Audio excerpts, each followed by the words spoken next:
Have you ever wondered why two people can experience the exact same event, yet one feels happy while the other feels disappointed?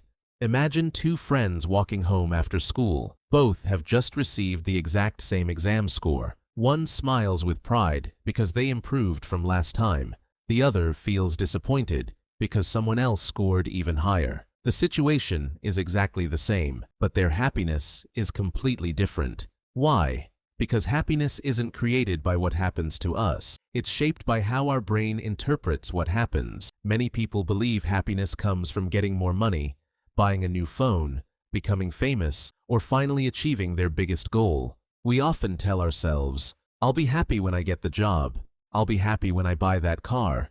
I'll be happy when people admire me." But something interesting happens after we reach those goals. The excitement slowly fades. The new phone becomes just another phone. The promotion becomes your normal routine. The dream house becomes the place you complain about cleaning. Psychologists call this hedonic adaptation. It's your brain's ability to quickly get used to good things. This ability helped our ancestors survive because they couldn't stay distracted by excitement forever. They had to keep looking for food, safety, and new opportunities. The downside is that your brain quickly turns today's dream into tomorrow's ordinary life. Your brain isn't trying to take away your happiness.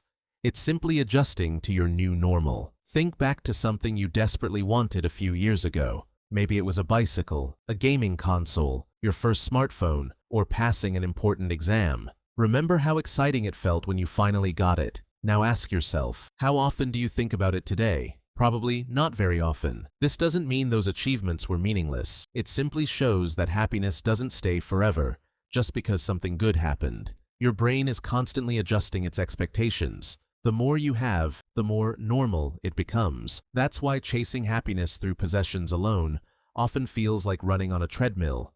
You keep moving, but the finish line keeps moving too. Here's another surprising fact. Researchers have found that people often misjudge what will make them happy in the future. We imagine that success, wealth, or recognition will create permanent happiness. In reality, the excitement usually fades much sooner than we expect. So, if happiness isn't simply about getting more, then what is it really? Perhaps happiness isn't something waiting for us at the end of the journey. Perhaps it's something we build every day through the way we think, the relationships we create, and the meaning we find in ordinary moments. And that changes everything.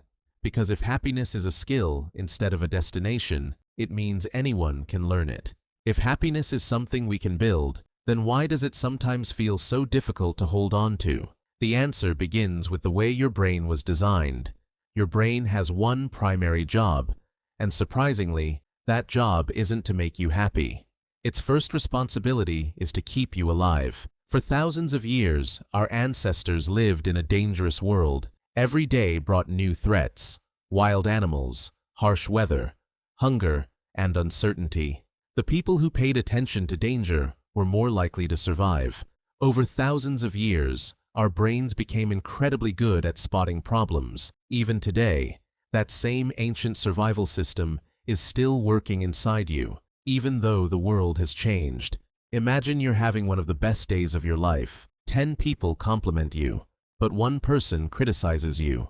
Hours later, which comment do you keep thinking about? For most people, it's the criticism. This is called negativity bias. Your brain pays more attention to negative experiences because, throughout history, ignoring danger could have been deadly.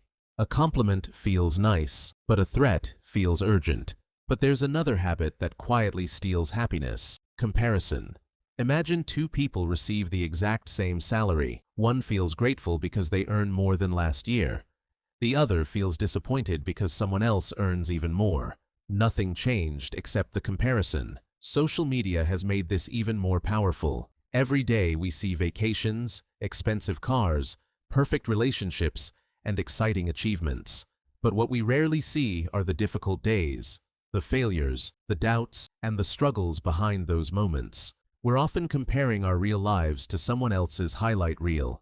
Here's something surprising. Real happiness isn't always loud. Sometimes it's peaceful. Sometimes it's sharing a laugh with a friend, enjoying your favorite meal, or watching a beautiful sunset. Science shows that people who regularly notice these small moments often experience greater long-term happiness. Where your attention goes, your emotions often follow. If you spend every day searching for what's missing, you'll always find something missing. But if you notice what's already good, your brain slowly learns to see more of it.